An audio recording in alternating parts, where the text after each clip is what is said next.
what is people pleasing? How I like to describe people pleasing, because this symptom of people pleasing is part of our autonomic nervous system, which is the fight, flight, freeze, people please and appease.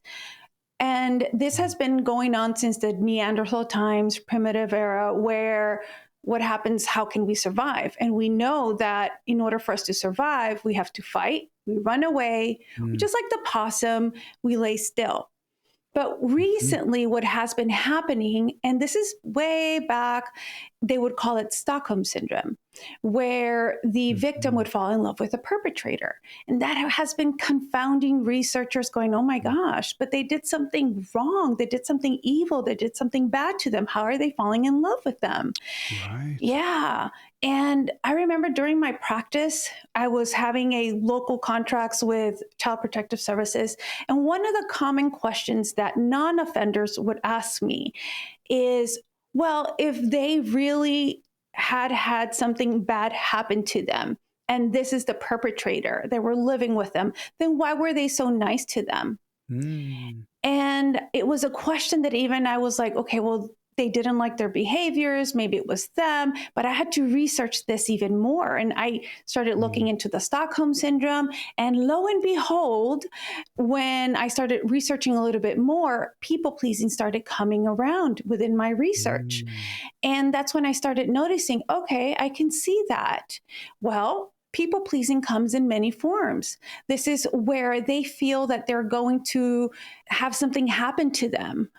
Think of it as a bully. There's emotional abuse, psychological abuse, verbal abuse, physical abuse. And in order for them to feel safe, they want to befriend, they want to appease the perpetrator to lessen themselves from being harmed and being able to survive. So it is a survival mechanism, and it comes in different forms, such as being highly agreeable, being, yes, they're able to just go, yes, whatever you want, to avoid conflict. They have a hard time saying no. If anything, if even the thought of saying no brings up stress and anxiety, they feel like they're the bad person. And they do all of this. Why? So they could feel safe.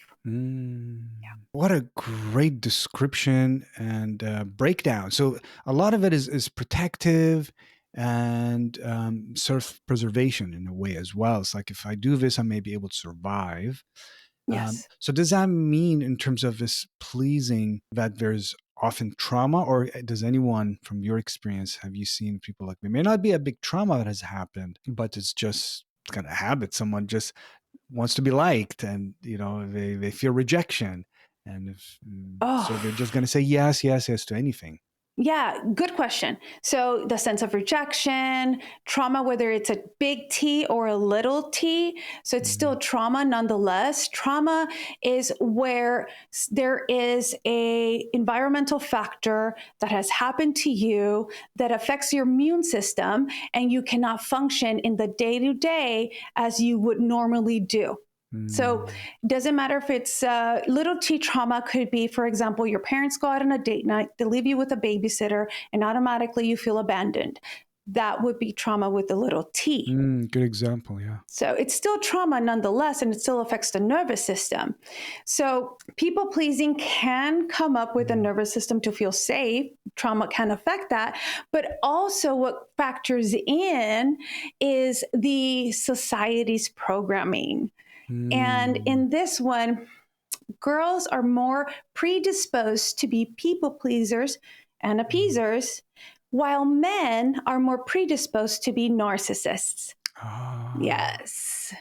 So it doesn't mean it's 100%, but this is on the average.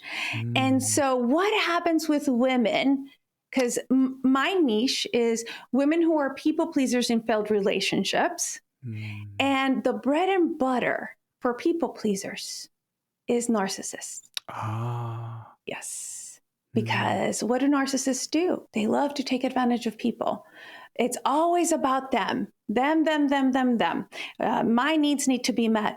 And people pleasers want to meet other people's needs so they could feel safe. And what happens? they are the ones who go, why am I in this failed relationship? What's wrong with me? Why do I keep going with the same cycle over and over and over again? Well, it's because narcissists know how to case, Right. and they pick up those symptoms right away. And Mm. those are the people pleasers for the most part.